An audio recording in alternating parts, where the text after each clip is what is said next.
All right, well, let's get going. So good afternoon again, everybody. I'm John Brewer, President and CEO of the Billings Chamber of Commerce, and thanks for joining us today to discuss what obviously is the most important issue facing the health of our community, its residents, as well as the economic health of our 8,500 businesses and their employees. The spread of COVID-19 over the past several days, as you all have seen, has just gotten out of hand.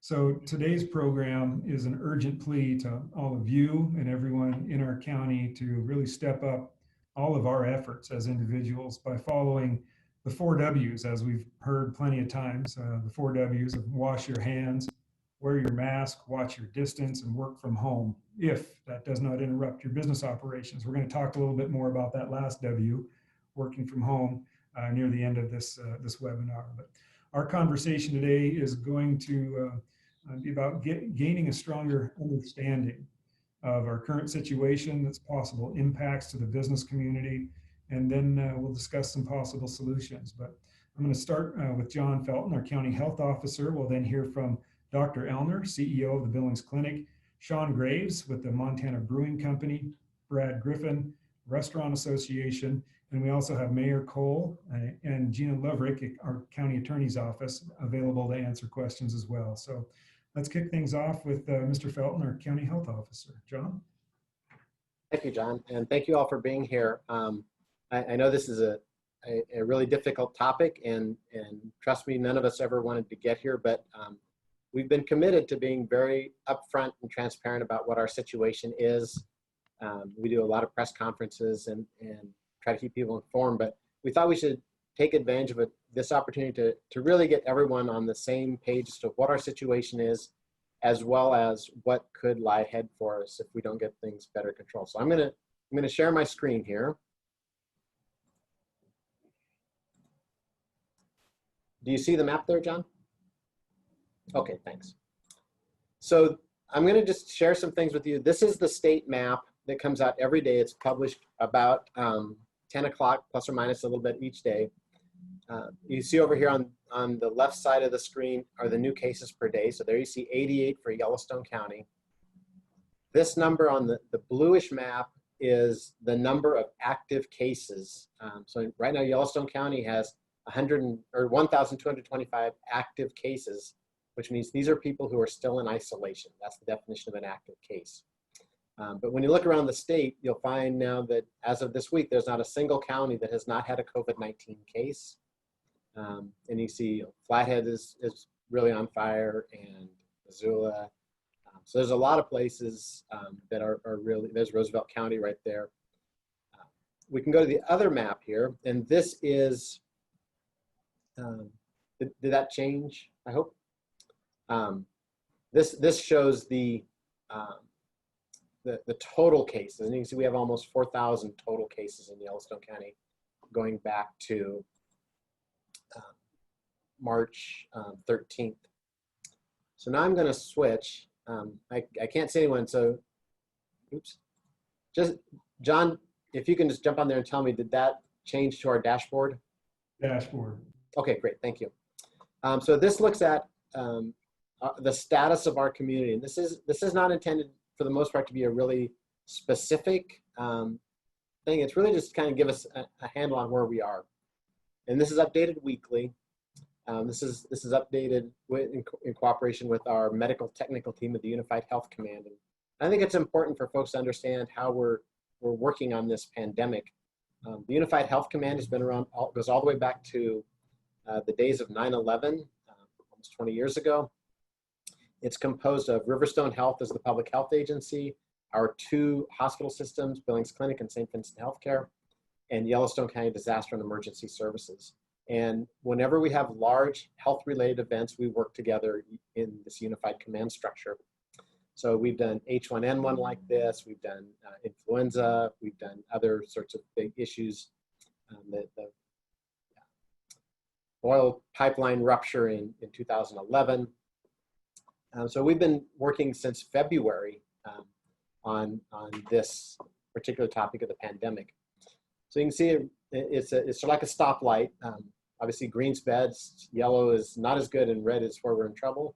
So with all the new cases, public health and case investigation is really struggling. I'll be very honest with you. It's very difficult to keep up when we're getting between 60 and 100 or 120 new cases a day.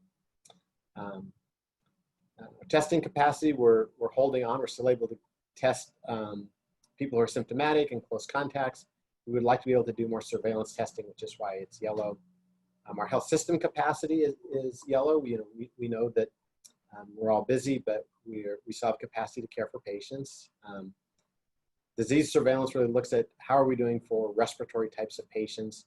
The regional impact is important because we spent many, many years positioning Billings as the regional healthcare hub. We've developed great systems to manage that. But what that means in a pandemic situation is we not only need to be concerned about what's happening in Yellowstone County, but throughout eastern Montana, the western Dakotas, and northern Wyoming. And those are all areas right now that are having very significant numbers of cases. The weekly average of daily new COVID cases, this is the way you compute this. This is a 7-day average. So you take the total cases in a week. And when we talk about a week, we talk about Sunday through Saturday. And that's just because there's a lot of measures that use that Sunday through Saturday week. So you take those total number of cases, divide them by 1.613. And that's because we have 161,300 residents in our county based on the official census number. And you divide that by 7. And when you do all that math, right now, we have 36 cases per 100,000. So roughly that means that we have about 57 cases a day last week is the equivalent when you take it in pure raw cases rather than 100,000. And then we look at our testing percentage. This is the percentage of all tests that are positive. We want that number to be below 5%, and it has crept up to close to 10%, which is our red line mark. Let's see.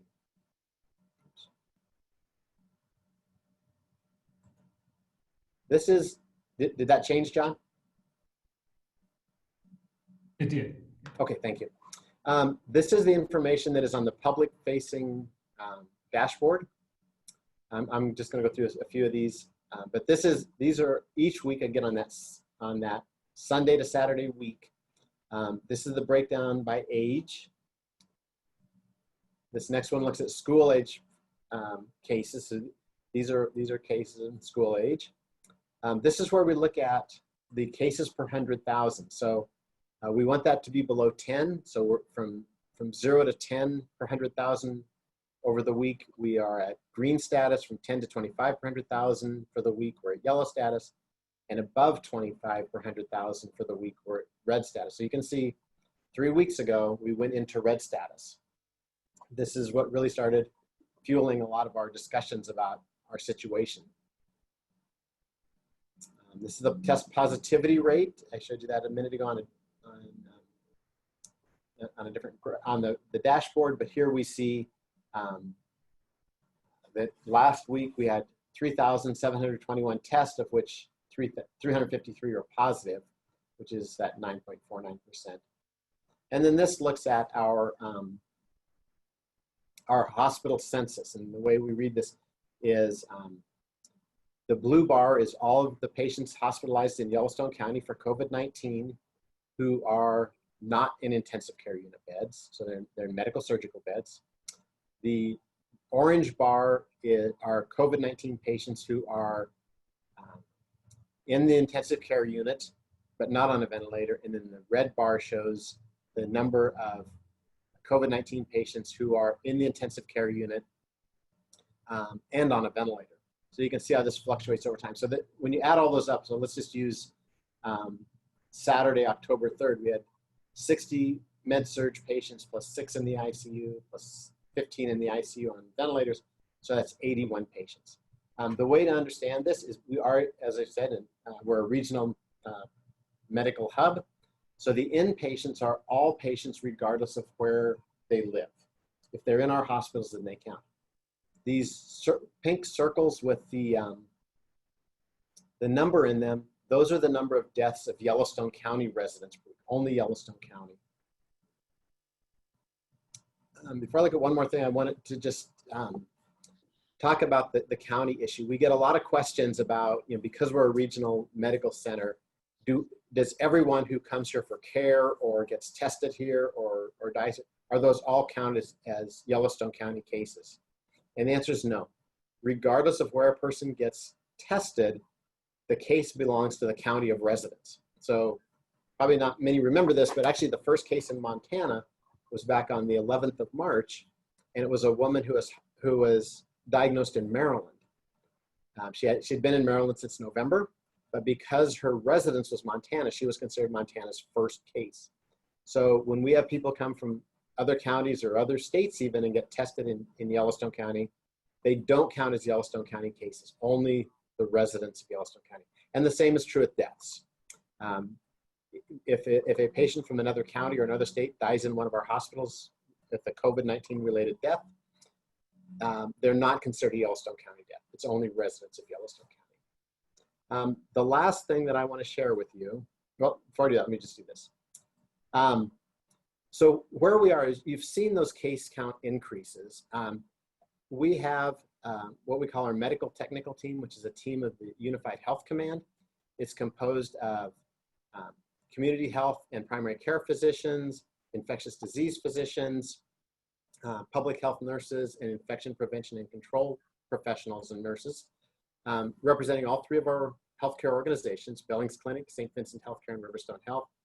And they really provide the medical expertise guidance to the Unified Health Command. That is their job. They've met twice a week for many, many months, and they provide updates on guidance. They review the CDC recommendations and figure out how we make those fit locally. They manage things like testing recommendations. So it's a very, very important group. As we've watched these numbers grow, these numbers of cases, this group and those of us in the public health side have gotten increasingly concerned about the large number of cases. And it really becomes a matter of our ability to accommodate and manage that number of cases, both from a public health perspective and a medical perspective.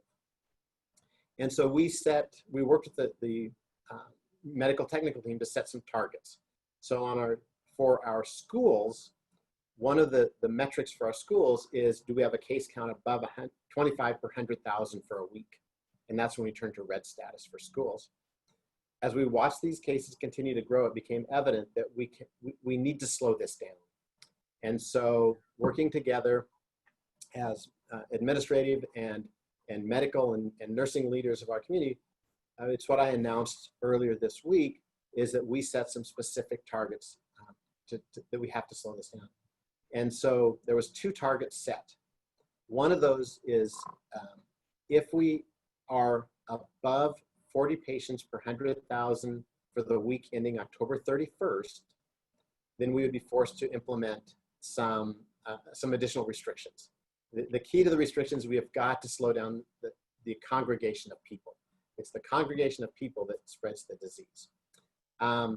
The other concern was, though, if we had a very rapid escalation in cases and went above 50 per 100,000 per day for the week, which is 585 cases in a 7-day period, ending on Saturday, it's very specific, then we would have to implement restrictions earlier. And so that's what was announced. I want to show you now.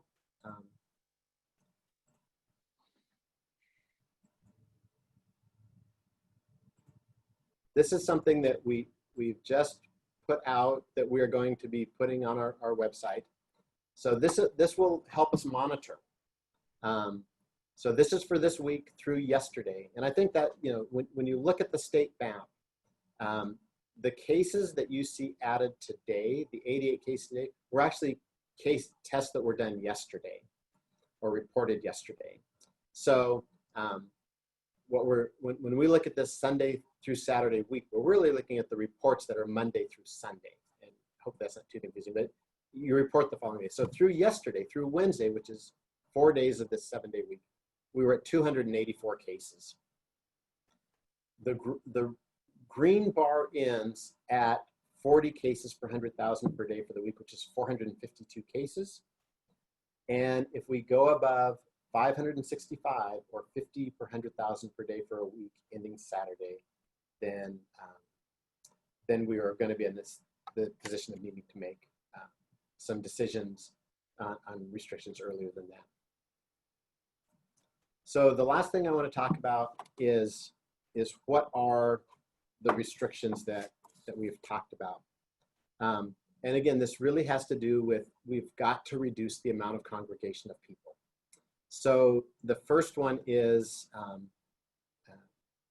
places where people congregate to eat and drink. So food courts, restaurants, cafes, microbreweries, breweries, distilleries, the whole 9 yards, clubs, casinos, all those kinds of things. We had originally talked about, and what I mentioned on Monday was a 25% capacity limitation. In working with our local restaurants, it's become clear that is not, even in the short term, that is not a sustainable level. And please understand, nobody wants our businesses to go out of business. Nobody wants to put these restrictions in. But if we can't slow down the spread of disease, then our entire community is extreme risk. So we've been working with John and the restaurants, and I think we're going to be able to make that a 50% capacity rather than 25. So at least we can hope that those restaurants can get through this time. The other piece, and this will affect a lot more, quite frankly, is gatherings. We're going to limit all gatherings, whether indoors or outdoors, whether business related or private parties, those things, to 25 people, and that they will be required to do masking and distancing as part of that. Houses of worship will have an exception to that, that will allow houses of worship to go to 25% of capacity if that is more than 25. Again, they have to be able to comply with physical distancing and masking requirements, however.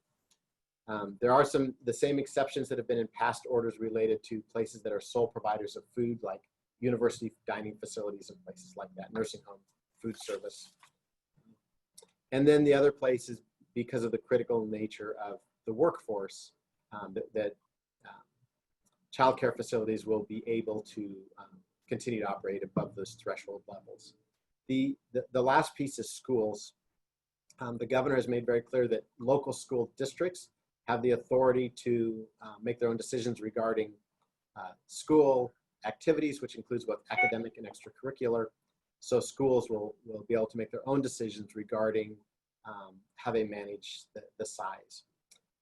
And again, this is not something that anybody wants to do.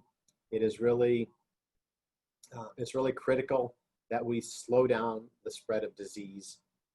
And what we know about this disease is it's spread by congregation. So we're going to try and, if we have to, try and limit congregation.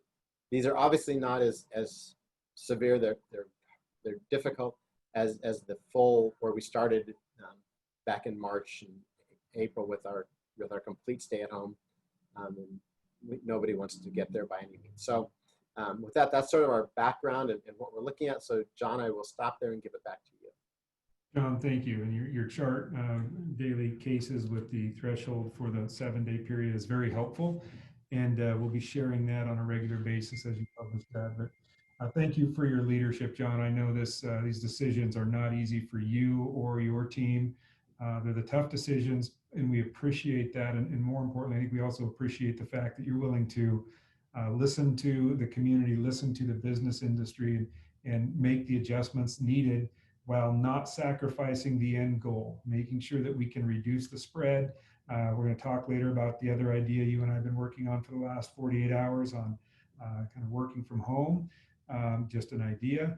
And then we'll circle back for some questions for John just in a little bit. But let's move over to Dr. Ellner, the CEO of the Billings Clinic, to give us an update on our healthcare facilities. Yeah, thank you all for having me. And I appreciate you all taking the time to tune in today. What John is presenting clearly is sobering.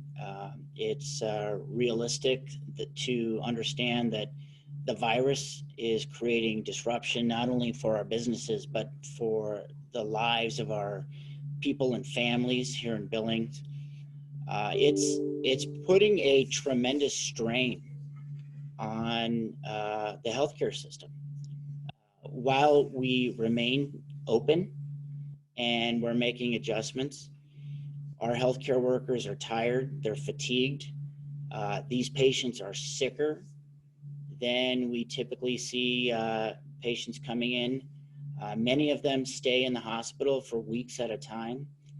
Some of them don't leave the hospital.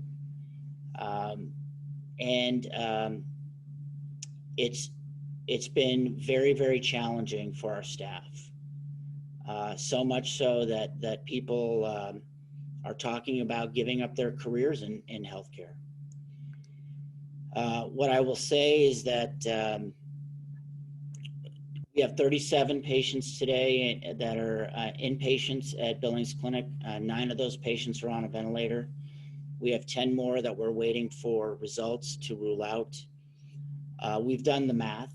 If we continue at this pace, we're expecting in the next 2 to 4 weeks, 150 to 200 more hospitalizations. This is our reality. Billings Clinic, and I know our partner SCL St. Vincent's, we're not going to shut down, but the reality is we're stretched. We are doing everything we can to make capacity. We've built out a hospital capacity overflow unit. One of the challenges that the skilled nursing facilities and the rehab facilities won't take our patients. They're ready to be discharged, but they won't take the patients because they have a mandate that if somebody has COVID, whether it's an employee or a patient, they have to shut down for 2 weeks. So we have an incredible throughput issue where even though we're taking patients, we're building. It's like a pot with the pressure, and it's building to a point where it's really taxing our people. Now, don't get me wrong, our healthcare providers have been heroic. They've been doing everything they can to provide comfort for all of our patients, and we'll continue to be there. However, if we don't see a change in behavior, we're going to be struggling with getting staff. We're going to be flying in 60 what we call travelers from outside the region to help give our staff some breaks, give them some respite, because they're at a point of exhaustion. We've been building out more rooms. We're starting in our ICU with putting in 6 more beds, and we're also now considering what's called double occupancy, where we're going to have to put 2 patients in a room in order to meet the needs of this continuing surge if we don't see any change in behavior. St. John's has been great. We've moved patients over to St. John's that we can discharge. However, there's only so much capacity in the state of Montana. Our regional health partners, Livingston Healthcare at Beartooth Billings Clinic, all of those sites have taken patients to help offload the number of patients that we're seeing to give us an opportunity to continue to take in more patients, but we're not seeing any change. Our virtual or viral triage unit, where people come in to get tested to see if they may have been exposed or have the virus. This week, we're seeing lines that are going around the block. It's something that I think most of us have not seen anything like this in our lifetime for healthcare. And, it's creating some desperation. I'll be fully transparent. We don't want to scare people because we want them to come to the hospital, but we also want them to change their behavior. And if that behavior doesn't shift, our healthcare facilities, our great facilities, are going to be completely overwhelmed. And we'll figure out a way to make it work, but at the same time, we are really putting our people, our tremendous healthcare workers, putting them at risk to just walk away. It's that bad. And I feel for them. I care for them. I care. They are seeing people loved ones who are dying and their family members cannot be in the same room to say goodbye because of all the restrictions and risk of exposure. So, what can we do? Well, aside from continuing to build capacity, there's got to be a behavior change in the community. I've been doing interviews with NPR, YPR, Q2s, asking for the community to make adjustments. I hope they'll listen. I think until you've had a loved one, family member, friend, or yourself go through this, you don't realize how bad it is. It's about as serious, if not worse, than what we saw with the HIV crisis back in the 80s. And people just don't know how to react. People are scared. Our health caregivers are scared. They're worried that they may contract the virus. We're giving them all the equipment they need, personal protective equipment. But when you're tired, you make mistakes. And sometimes, that mask slips below your nose. Sometimes you forget to put your eyewear on to protect your eyes. They're at risk. So behind every complaint, there's a request. The request is that all of you in the community as business owners, you ensure that people are wearing masks when they come into your businesses. I know a lot of you have done that. I've seen the Mask Up Montana signs. We're going to have to be vigilant because there is absolutely, with the numbers we're crunching in the next 4 weeks, 250 more hospitalizations. These are your friends and family members, and you can make a difference. So that's my request. We're going to have to be disciplined about distancing, masking, and let's share all the hand sanitizer that's available. I'll hand it back to you, John. Dr. Ellner, and please, from all of us, and I think the 235 people out there watching this right now and participating, please pass along to all of your team and the healthcare providers that are on that front line for us our appreciation. I think we've got numb, unfortunately, after 6 months of seeing the devastating images around the country. We can't get to that point. We got to show that support and love for all those healthcare providers that are putting themselves out there to keep us and our families safe. So thank you, Dr. Ellner. Please pass along our gratitude. I will. I appreciate that, John. I'll just say one comment that I want to leave a sobering image in your mind. Today, we're having to call one of those companies that provides reefer trucks. And if you don't know what that means, it's the refrigeration trucks where we can put the bodies.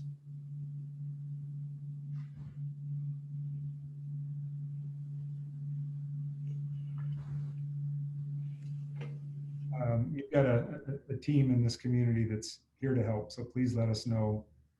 I mean, you very clearly just let us know what we can do to help, and it's easy stuff, right? It's those 3 or 4 W's, and we all need to do our part. Thank you, Dr. Ellner.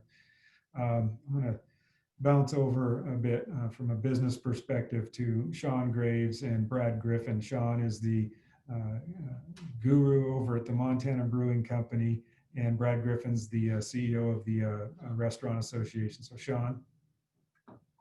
Hello, thanks for having me. First off, I just wanted to thank everybody for having me out here today to just talk a little bit about the business side of things. COVID's been interesting.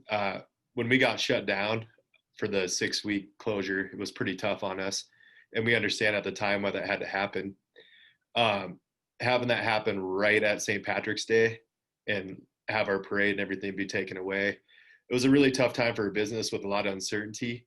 And the Montana restaurant industry is one of our state's biggest employers. We have about 12% of our population actually work in restaurants and bars in Montana.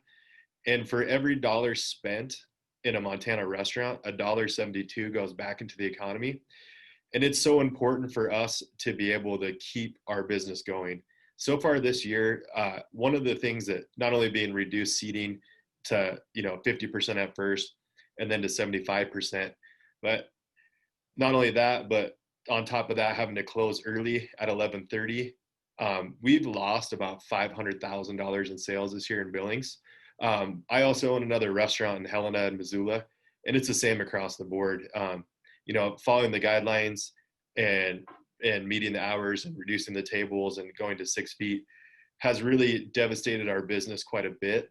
I do understand the reason why we're doing it, and I just encourage everybody today to understand that how bad this will be for us if we have to go back downwards. We have about 100 employees at the Montana Brewing Company and Hooligans. I have about 35 at the VIG to 40 right now.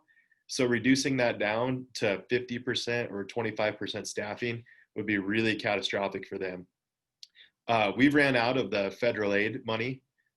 Previously, our staff was able to survive with unemployment benefits and then having $600 kicked in by the federal government, and then that was reduced to $400.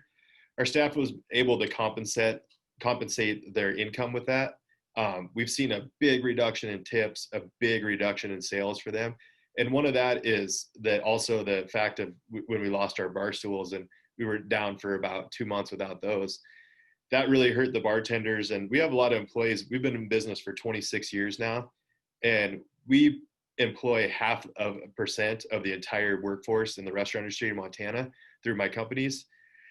And it's just been hard to see where we're at. And I just encourage everybody to follow the rules. And, everybody's talked about washing and masking up and staying home if you're sick, but we really got to do that more than ever now, because not only is there so many lives at stake, but there's a lot of jobs at stake. And it's not just the restaurant workers. This goes down the pipeline. It goes to our suppliers. It goes from Cisco to people that come in and repair refrigerators, to our beer deliveries, to pop deliveries, to iced tea, to cleaning companies, to linens. There's so many businesses that we do business with that if we're not in business, they're out of business as well. So we really got to do our part to keep things together, because we can't afford to go backwards. There's no programs left, run out of time, run out of money. And I know right now there's going to be a lot of restaurants that aren't going to make it to the end of the year under the 75%. So we go down to 50, we go down to 25, they're not going to make it. And part of our community and part of Montana is that we really love to go out and socialize and eat and drink and gather and celebrate birthdays and anniversaries and graduations. And I would hate to see a lot of these places disappear, because it's really hard in Montana to get into business. We have one of the highest liquor license costs in the United States. And so, it's going to be tough for people, and we can't go backwards. So we really need everybody to step up right now and make this work, because I really don't know what these people are going to do without a job. Sean, thank you. We're going to circle back to some questions. I just saw one pop across for you as well, but thank you. You're sure making me hungry for that holy cow and that out over at the Brewing Company. So anyway, thank you for participating. You betcha. Thanks for having me. Hey, Brad, give us your perspective from that of all of the restaurants.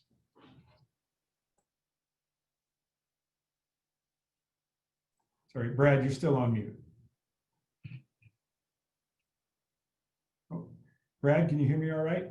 You are still on mute. There you go. Perfect. Hi, John. Thank you for the invite. I'm sorry I had it on mute. We understand that the restaurant industry needs to be part of the solution. We're very cognizant of what Dr. Ellner was talking about, and that's absolutely unacceptable.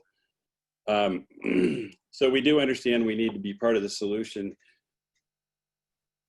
This has gotten our attention like nothing else has, because currently there is no federal backstop like the PPP program. There's no other money forthcoming from the state. And I'm going to push back a little bit on the narrative that the restaurant industry should be held to account for the rising numbers of cases. I mean, we've been operating at this level since June 1st. I always hear the comment, we need to be science-based, and evidence-based, and I'm all about that. I think that's absolutely right. So if things have changed, you have to look at what has caused that to change. And since restaurants have been operating with the best practices, all the CDC recommendations since June, and now all of a sudden we're seeing case counts go up, what's changed? And I think one big thing is public exhaustion with COVID and the restrictions and so forth, and just people want to get back to their life. And I understand that the virus isn't done with us yet, obviously. So we need to do something, but other things that have happened that have changed to cause the spike is schools have opened, universities have opened, sporting events have started again. I'll combine all that with public exhaustion, and I think that explains why we're seeing the numbers go up. So we had an emergency board meeting yesterday. There's huge concern with going to 25%. I will tell you right now, 25% is instant insolvency for every restaurant in Yellowstone County. There's not a restaurant that will make it. So that, I know that isn't what is desired. I've heard that several times on this call, and I'd like to hear that. Couple that with we're coming up on the holiday season right now. These penalties were to go into place July and December, or I'm sorry, November and December that makes or breaks for most restaurants. I mean, that's huge for family parties, and we don't know what to plan for, and those events are starting to get booked right now. So I would just say that we need to enforce our existing rules that we have in place. I think there are several bad actors in every community. I think those people need to be encouraged and held to account to obey the capacity requirements. And we'd be happy to be part of that conversation as well.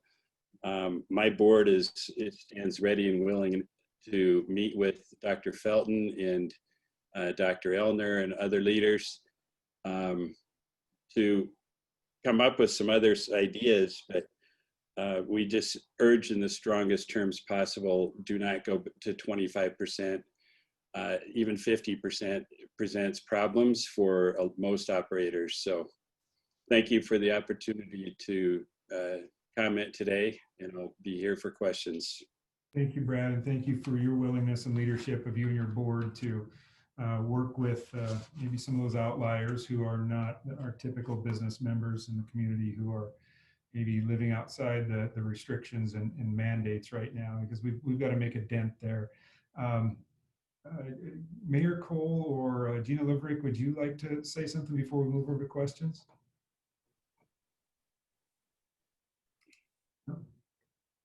Jeana, it's all yours. Thank you, Mayor. I appreciate it. I did see on a couple of the questions, and I first and foremost want to thank Mr. Griffin for his offer to really step up on that front. Here at the County Attorney's Office, we are tasked with enforcing under the rule, the orders of the governor, a number of these different violations. And I want to first and foremost assure everyone that every single complaint that we receive is investigated. That despite somewhat limited manpower and literally hundreds of complaints a day, and stemming from, I saw a guy in front of me at the grocery store who didn't have a mask, to much more specific complaints that we can follow up on.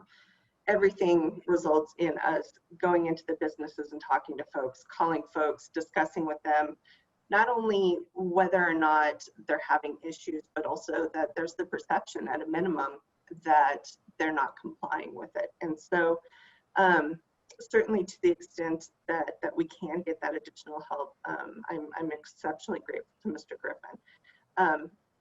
I will say that over the past several months, I've been extremely proud of our business community. We have had some tough conversations. We've had some very tough decisions, and this process, when it comes to beyond conversations of taking folks into court, takes several months. And so we've really been able to, a large majority of our businesses, work out whatever situations there are. On the flip side, we've also been working with Mr. Felton with Riverstone on trying to find that balance. And I certainly repeat the comments that folks have mentioned. He has done a tremendous job of walking that line. So I certainly want to address any questions anyone has. And by all means, to the extent anyone has questions after the fact, please reach out to us because we're available. Thank you, Jeana. Mayor? Yeah, thanks, John. Thanks for everybody who's participating here. And the fact that you've got over 200 people watching says everybody understands the importance here. We're in a very different place than when all this started. I think we remember how our numbers were so low and the rest of the country and the world were so high. I know I started out rather cocky. I and some others wrote a proposed op-ed piece, the Wall Street Journal, gently touting our low numbers and encouraging people to come to Billings and Montana to try to take advantage of the positive attention we were getting.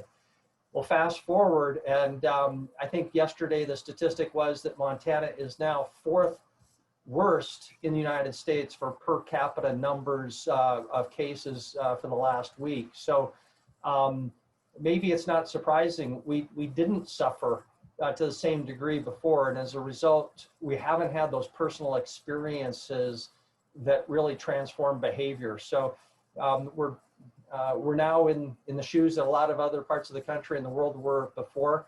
I agree with Brad Griffin, that the root is not just bars and restaurants by any means.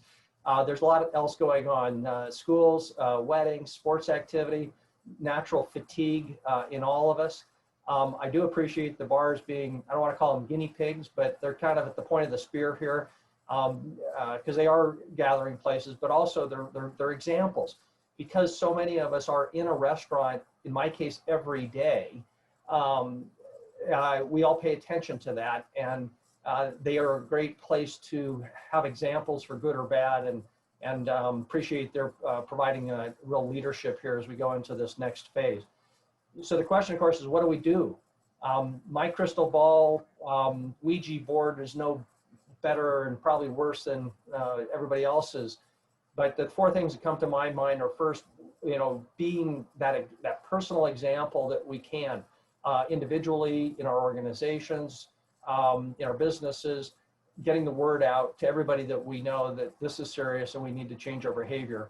Second, addressing that enforcement issue. I appreciate Brad bringing that up and Jeana following up on it. That's a tough cookie to crack. Not a lot of great options there, but I think we do need to have that conversation. Third, starting a real motivation campaign. There are people talking energetically last couple of days about how we can fund that. It's not just information at this point. We're far beyond information. We're talking about something that really addresses people's hearts and minds, probably from all different angles. Appearing to people's better angels, love for others, down to fear, talking about refrigeration trucks. I mean, those are the truth, and we need to get all of those messages out, I think. And then last, making sure that the resources, the physical resources and personnel resources are available to attack this disease. It'll be interesting to get more information from John Felton, but when we've got lines around the block to get tested, and people have to wait for several hours to be tested, and that's not surveillance testing. These are people who are symptomatic or who have been told they are close contact, so they're highly motivated to get a test. We know that that's discouraging others from getting tested who are positive. And if they're not getting tested, they're probably acting in a way that's different than if they knew they were positive. And so getting people tested is really important, and doing it quickly is important. If they've got to wait, that's a delay. Once they're tested, if they test positive, then there's another delay to do a detailed interview with them that I think John Felton told us on Monday night was about a day.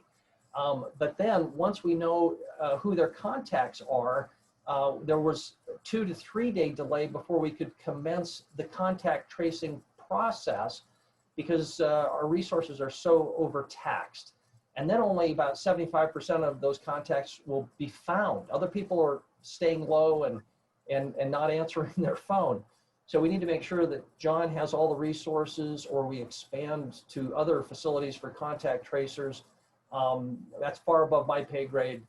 We need to maybe ask John to comment on that later, but just again, making sure that all those resources are available. That's all I got. Thanks, John. Thank you, Mayor. Can you see my screen okay? This is a plea that we have, another option for us to make sure that we are spreading the burden. So this is not falling on the restaurants and our meeting venues who are feeling the pain if they have to come down to 25 people be allowed to meet to trigger those restrictions. We as the Chamber of Commerce are going to ask businesses that have the ability to work remotely to do so for a short period of time. We want to do this to make sure that we keep those small businesses open who don't have that luxury. And I say luxury, it's difficult to be working from home, and we understand that. But as Mr. Felton talks about, roughly 50% of all cases are stemming from workplaces.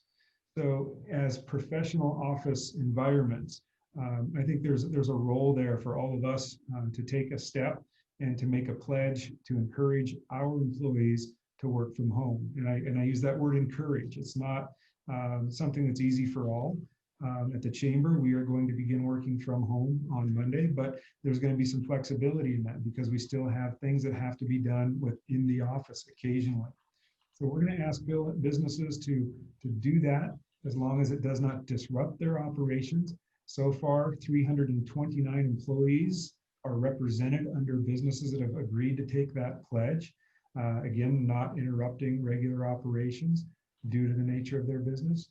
And we want to thank some of those businesses that have helped us get this off the ground, including Payne West and their contribution to helping us buy in the neighborhood of $20,000 worth of gift cards that we want to use as incentives and a thank you. So if your employees are working from home, we're going to get you gift cards for you to give to them, to encourage them to keep spending in our community and enjoying all of the characteristics of our unique businesses and Main Street businesses that make us unique.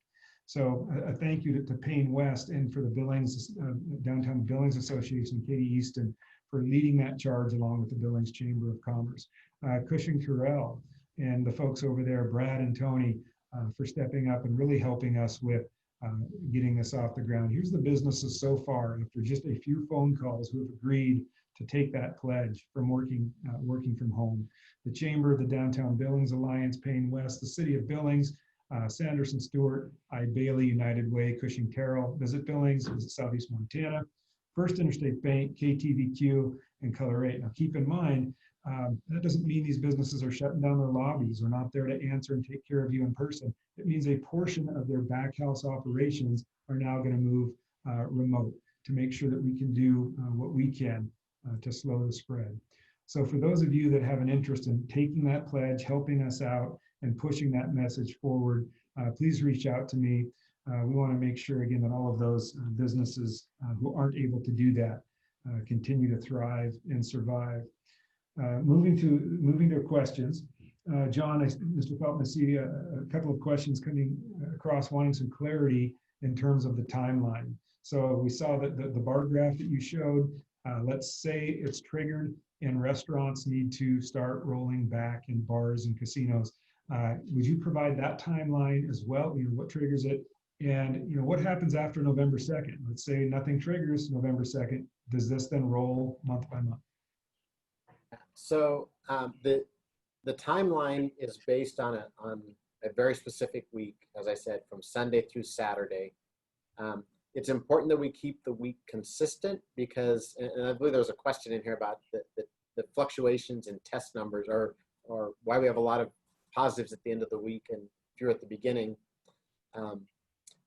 Mondays and Tuesdays tend to be lower days of positive cases because Monday really represents tests that were collected on Friday, or collected on Saturday, run on Sunday, reported Monday, and Tuesday are tests that are collected Sunday, tested Monday, reported Tuesday.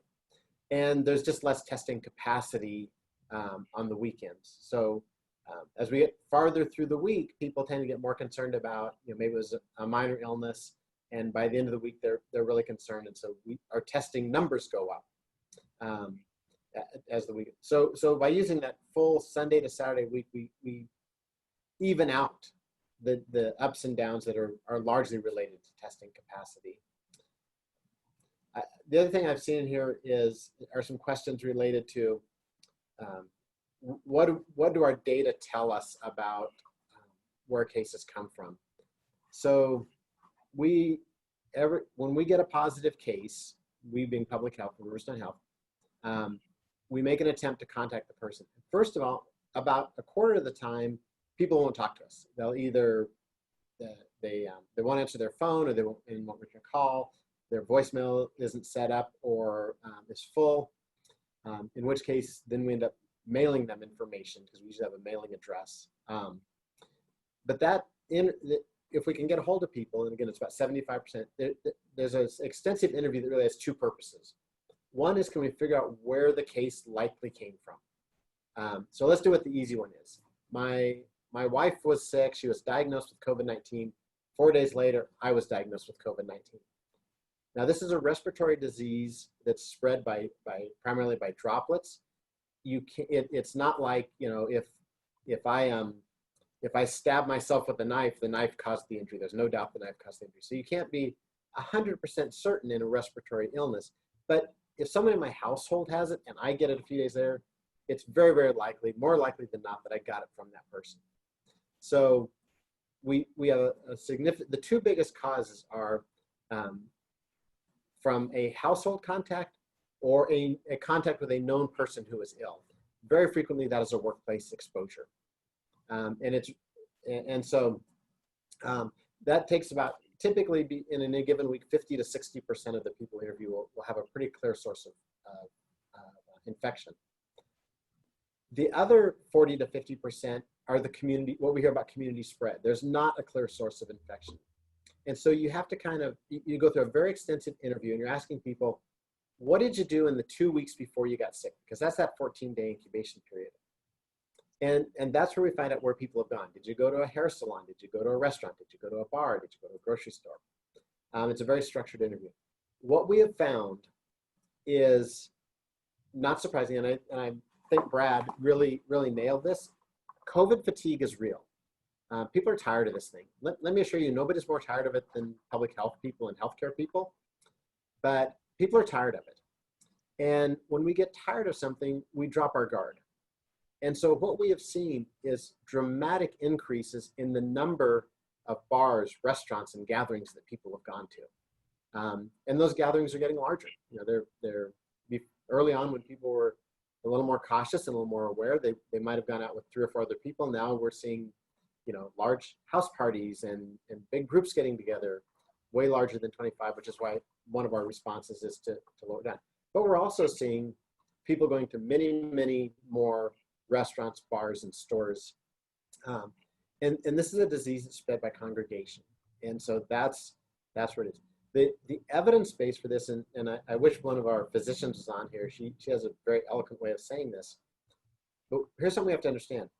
10 months ago is when this virus was identified. We don't have years and years of experience with this and understanding how it behaves and how it goes over time. Pretty much everything we do with COVID-19, we do for the first time. So we went to school for the first time this fall. We did sports for the first time this fall. We now have people out and about much more. And so there really aren't the absolute evidence base that we would love to see. What we're responding to in general is what does experience tell us? And experience tells us when people gather more in more places more frequently, then the disease spreads more rapidly. And so, and we also know that as we get tired, we drop our guard. So maybe we're not as careful about distance. Maybe we're not as careful about masking. There's clearly, this has become a politicized issue. I think it's probably, in my estimation, it's the first time that a virus has become a political item, but maybe HIV was close to that. But we spread this by our behavior choice. That's how we have to slow it down. So that's how we get to the point of how do we stop people from congregating so much and have them in smaller groups. Can I add something to that? Please, Sean. I just want to say that operating some of the biggest restaurants and bars in Montana, we're the #1 on-premise liquor seller in the state. And we've actually seen our sales go down in the last month. We had a larger summer with tourists coming into town, but one of the things that was just said is that more people are going out and gathering, and that's actually going the opposite direction. If you look at sales in Billings, the last 3 weeks, the sales have really started to go down after Labor Day. And so I don't necessarily agree that that's 100% the issue. I think that one of the things is there's just a lot more things going on, including schools and sports, that have added to this. And to think that more people are going out to restaurants, it's actually, by studying our numbers, it's actually going the other way.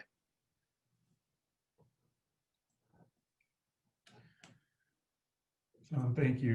I'm going to ask Jeana to address this one, Ms. Lervick, with the county attorney's office. There are probably by far the questions being asked in volume is accountability on some of the businesses who are very egregiously not following mask orders for social distancing, closing time, and there are two bars that are mentioned very specifically in here a couple of times.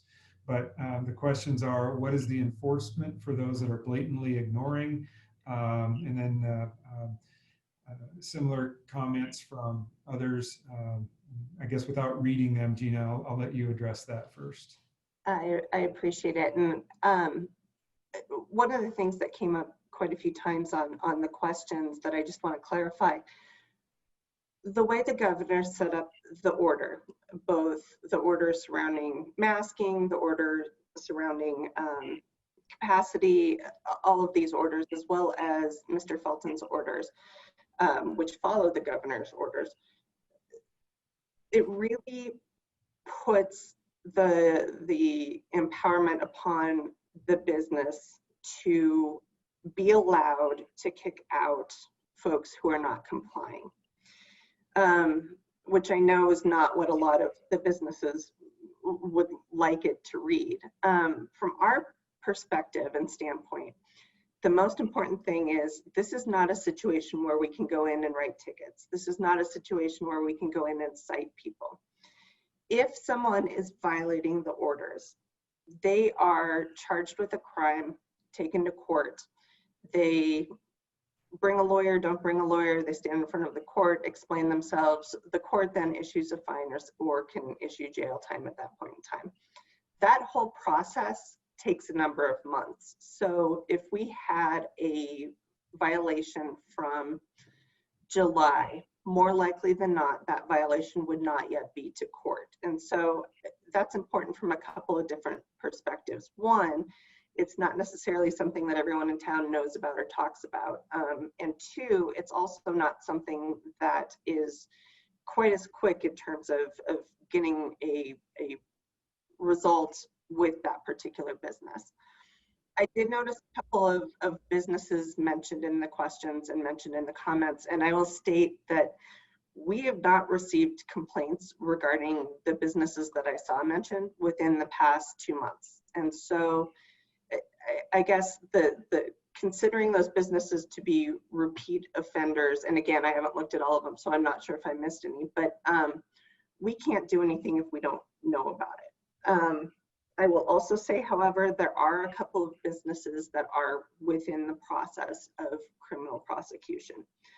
I will also say that a lot of enforcement has to do with involvement of state agencies, and we're still waiting on some feedback from them, because that also is an impact of businesses who are not complying. They do run the risk of getting a phone call from gaming, from liquor, or anything along those lines. But I guess the long and short of it is that we are aware of people being concerned. I encourage, again, people to make sure that they are lodging those complaints. Riverstone has the ability to do so on their website.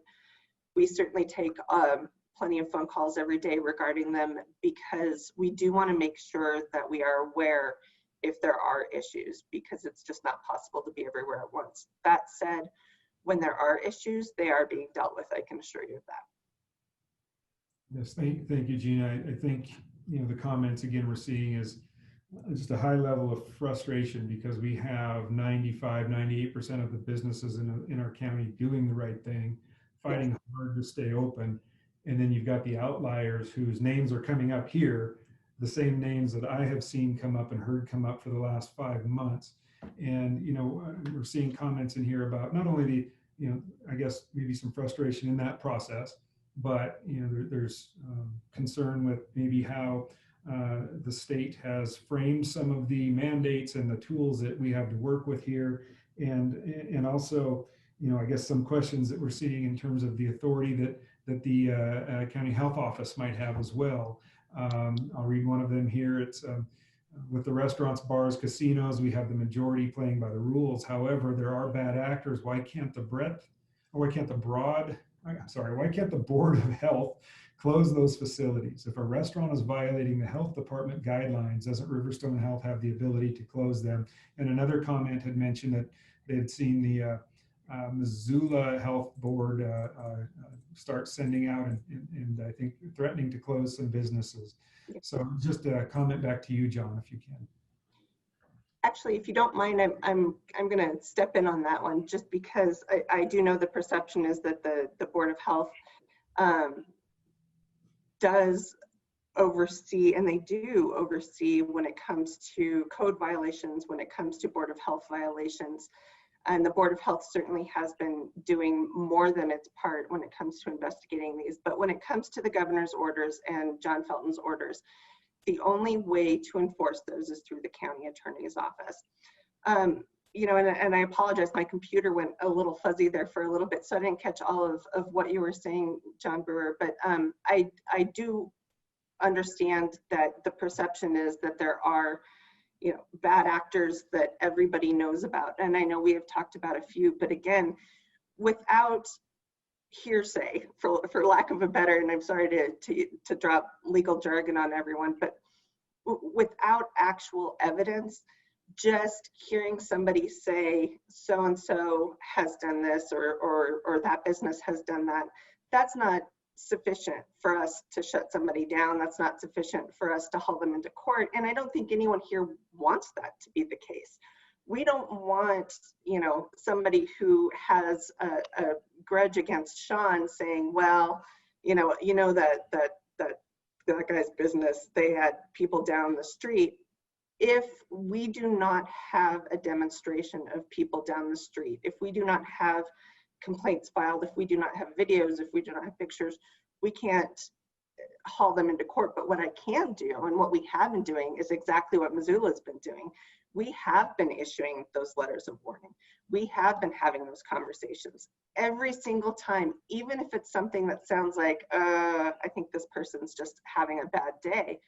We are calling up those businesses and saying, hey, here's what we got in. You may want to do something to address it. Talk to us about what's been going on. Talk to Riverstone about what else you can be doing. And I think, just as you say, 98% of our businesses are doing the right thing. I think whenever somebody sees, as Dr. Ellner had said, even a healthcare worker pull their mask down for a fraction of a second, not only does it expose that person momentarily, if someone sees them at that moment in time, the perception is all healthcare workers are not following the mandates. So I guess to address all of those issues and including the health department and what they can and can't do, we are working on all of that. And again, a lot of this stuff has to go behind the scenes. I did see a specific question about where certain businesses are in the process. I can't talk about that, but they are part of the process. Mr. Felton? Yeah, so we also follow up on, when we get complaints, we send them to Jeana as well as follow up. But when it comes to, you know, if someone's not wearing a mask, can we, say in a restaurant or bar, can we go close them? We can take actions on the institutions and establishments that we regulate. So we, as many of you know, our sanitarians do food service inspections. They come to your restaurants, they make sure you're following all the food code. If you fail to follow the food code, there's definitions of what is a critical violation and what's a non-critical violation. A critical violation needs to be remedied on site, and then there's a follow-up. What we can't do is take actions on something that, in that case, that's not in the food code. It's a limitation, right? And I understand the frustration. I mean, I feel the same thing when I go to a store and I see a bunch of people walking around without their mask. But the way our laws work, and I've learned this from Jeana through the past so many months, the violation of a health officer order or the violation of the governor's directives is a crime. It's not like getting a speeding ticket. It's not like, you know, something where you jaywalk and the officer can write you a ticket and that's it. It's a crime. It requires an investigation. It requires evidence. It requires going to court, all that kind of stuff. I think what we need to get to is we need to reach the point that we're saying this is so important that if you can't follow the rules, you need to not be in my establishment. We do this in our organization. And in fact, here's a true story. Someone came to our organization about 2 weeks ago. We have a mandatory mask requirement and said, I won't do it. I won't wear my mask. We didn't tell that person, you're out of luck, we're not going to serve you. What we said was, you can't come into our facility unless you wear a mask. If you're unwilling to do that, we will provide the service in a different way. And so it was handled over the phone and via the mail. But, you know, we have to draw a line. And I think, you know, as I walk into some stores and I see people standing sort of guarding the store and watching people go by without their masks and in tight groups, that's where these congregation events come from. We really do need to slow down. And I've said this before and I'll say this again.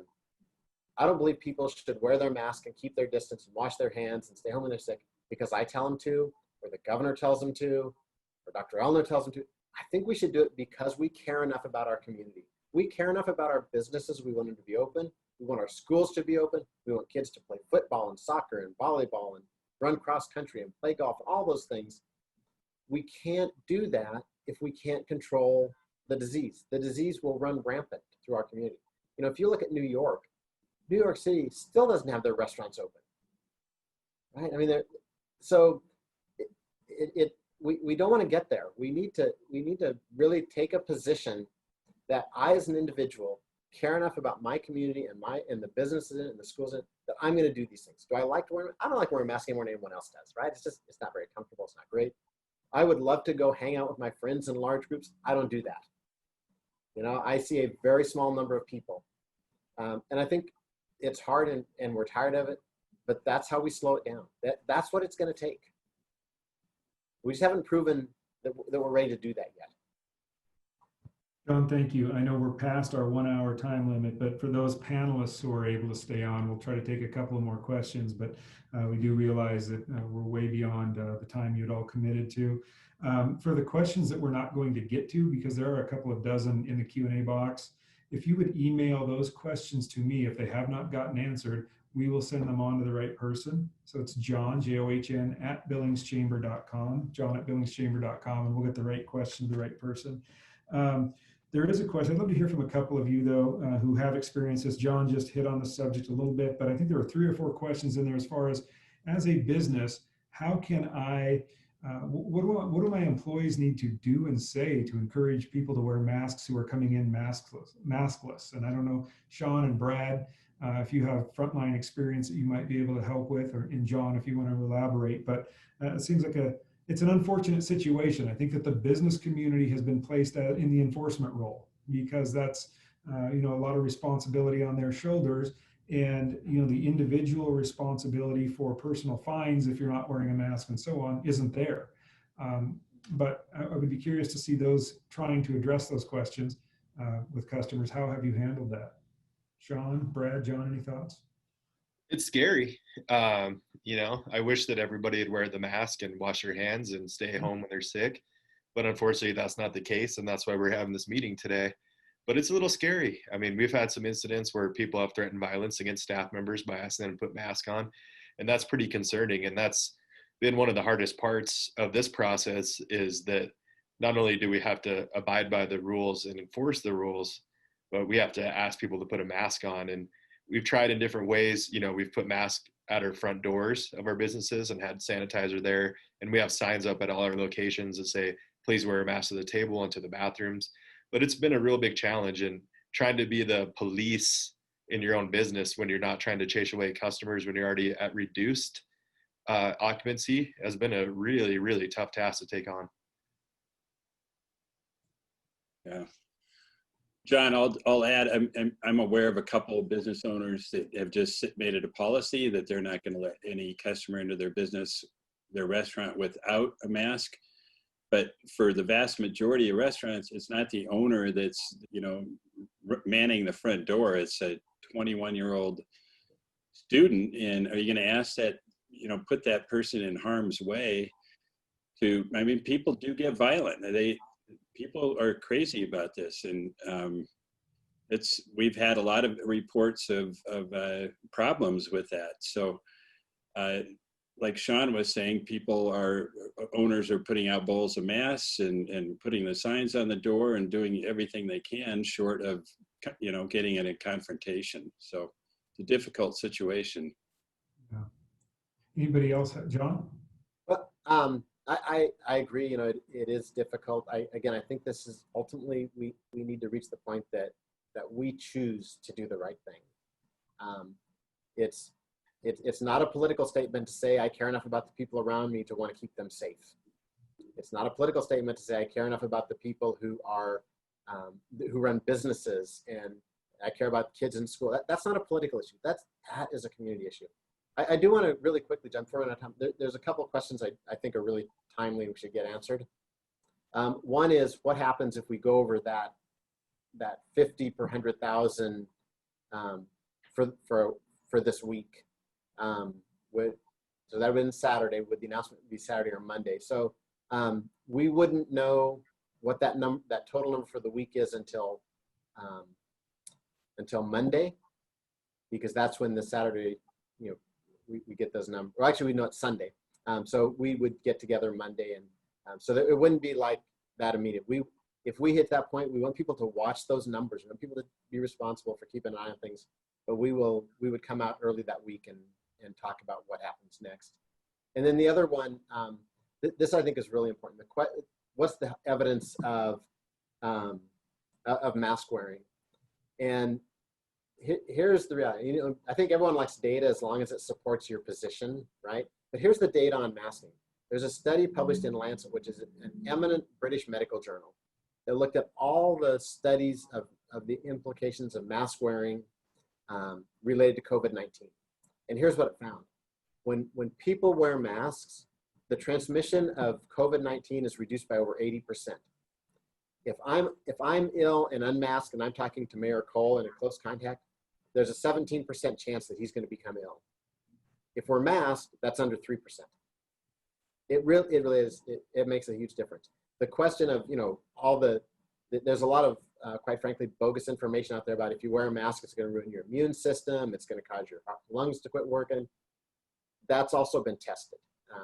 There's lots of evidence that shows that there are very, very few medical reasons that wearing a mask is medically contraindicated. And so I don't think I don't think it's a toss-up question as to whether or not masks work. They do. And the biggest thing we need to do is, and this is hard, is distance. Distance is our best friend. You know, don't get in large groups with a bunch of people for long periods of time, but let's just keep our distance. You know, we've changed that term from being socially distant to being physically distant. We don't need to break down our social structure and our social connectedness. We seem to be physically apart. And so I just encourage everyone to do these things, and it will make a difference. Thank you, John. Great points. And I'm going to jump back to Jeana for a second here. I've got a question that you could help us all with. I mean, when reporting violations, would you like videos, photos? I think most of us on this call are in favor of doing everything we can to keep businesses open. Those who are violating the orders are probably not on this Zoom call, which is a great point. So how can we help you build the case that you need to make sure that the spread is not occurring through some of the outliers who won't participate in calls such as this? I think in general, whenever issuing a complaint, any and all information that you have is useful. And, you know, a lot of what we end up doing after the fact has to do with trying to piece that together as well. But anything that we can sit down and say, and when I say useful, I don't, let me clarify. The county attorney's office is not designed to catch people doing something wrong. It is designed to, the goal really is compliance with the laws. And so even if what you're sending me is out of frustration, if it's regardless of the reason, it's helpful, because if I can sit down with a business owner and say, here is the problem, here is the way that we need to work together to try to get a solution, you know, all of that is helpful to us. So by all means, anything and everything you have is great. But again, compliance is the goal. And again, our businesses really have been doing a tremendous job.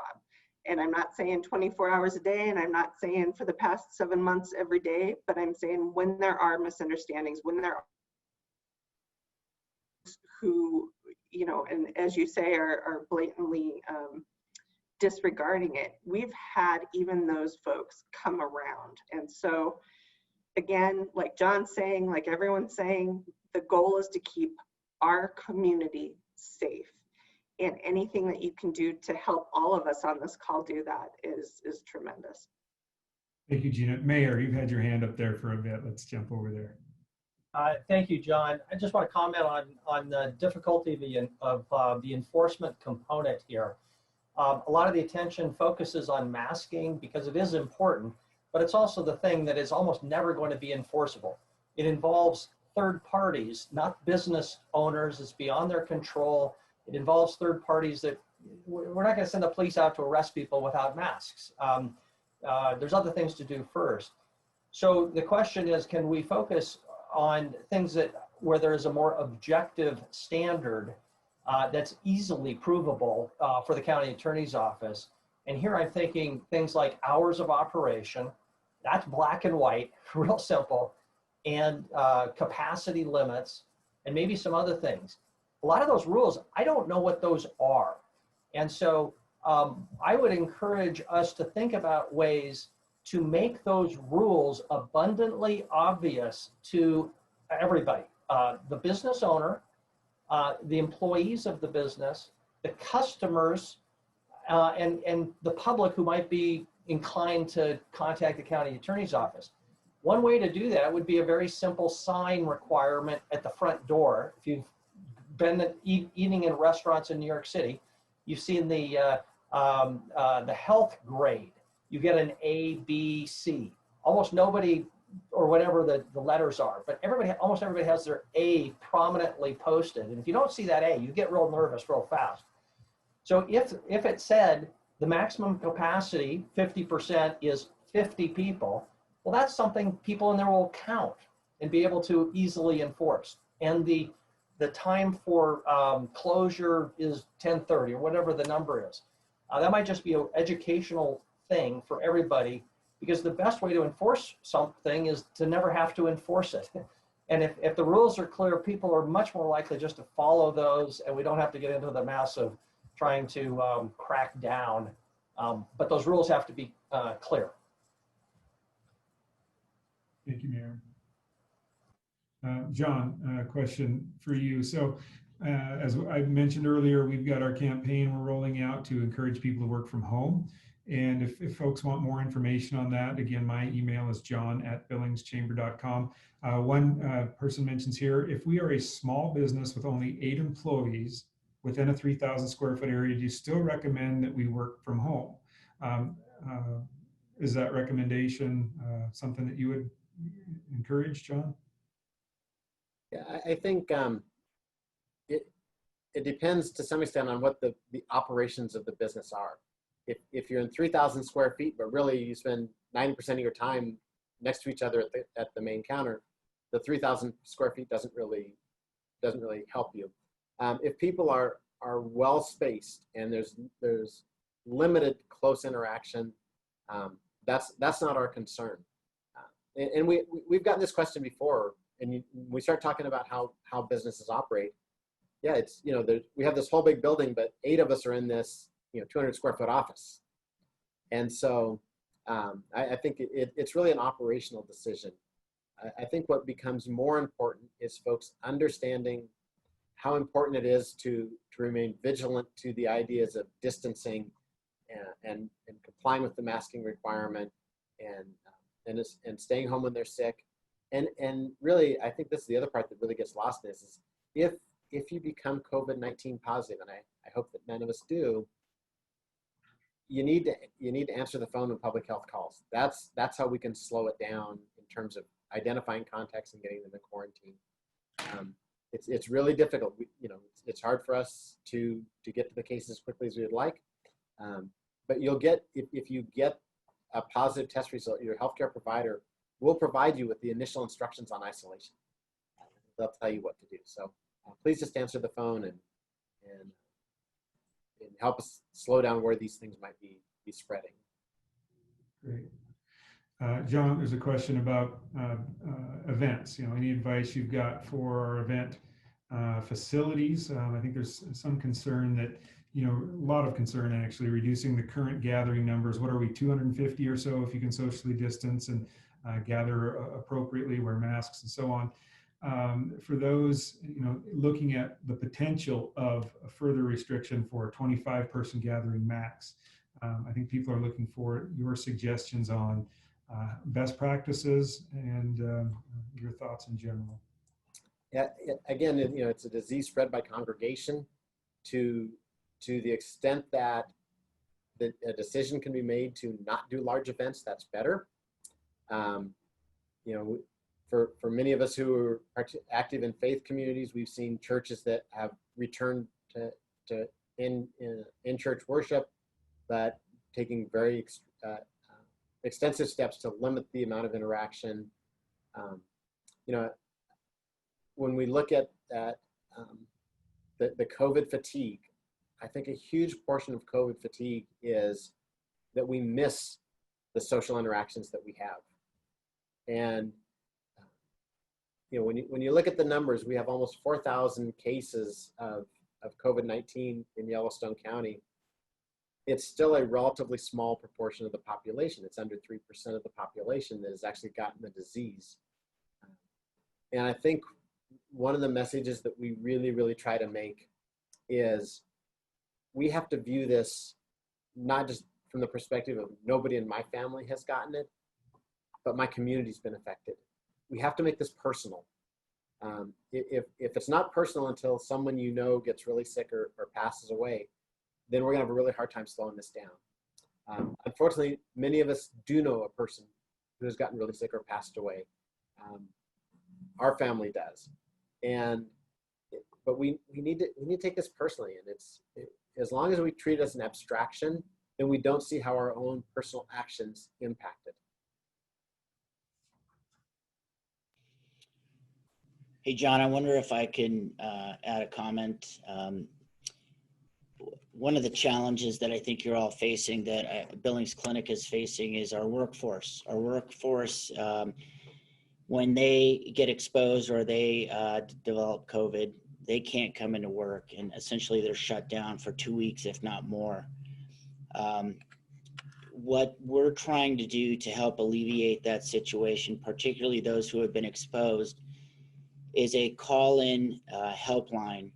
If you have an employee that thinks they may have been exposed to COVID, we will try to get them in as quickly as possible to get them tested so that we can minimize the length of that turnaround in order to get them back to work safely, as long as they're tested negative, obviously. That number we will provide to the chamber in order to help alleviate that potential loss of workforce.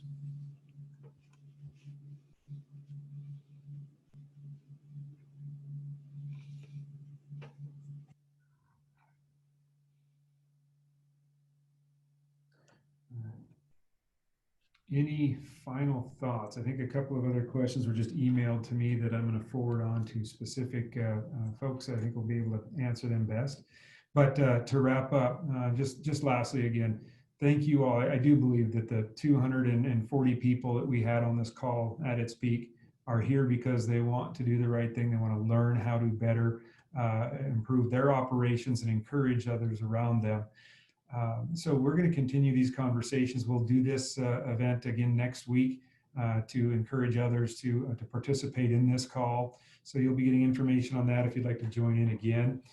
You'll be seeing information come out on our work from home strategy. Mr. Felton, I assume you're going to be able to push that graph out that is so very helpful to the media so that we're all looking at similar numbers and understanding how close we are to critical.